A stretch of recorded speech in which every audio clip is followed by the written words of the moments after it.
അനന്തനും വാസുകിയും ശേഷനും പത്മനാഭനും കമ്പളനും ശംഖപാദം ധൃതരാഷ്ട്രനും തക്ഷകനും കാളിയനും നവനാഗശ്രേഷ്ഠരെന്നും രക്ഷ ചെയ്തിടേണമതിനായി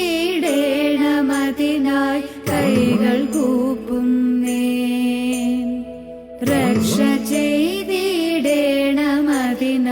കൈകൾ കൂപ്പുന്നേ.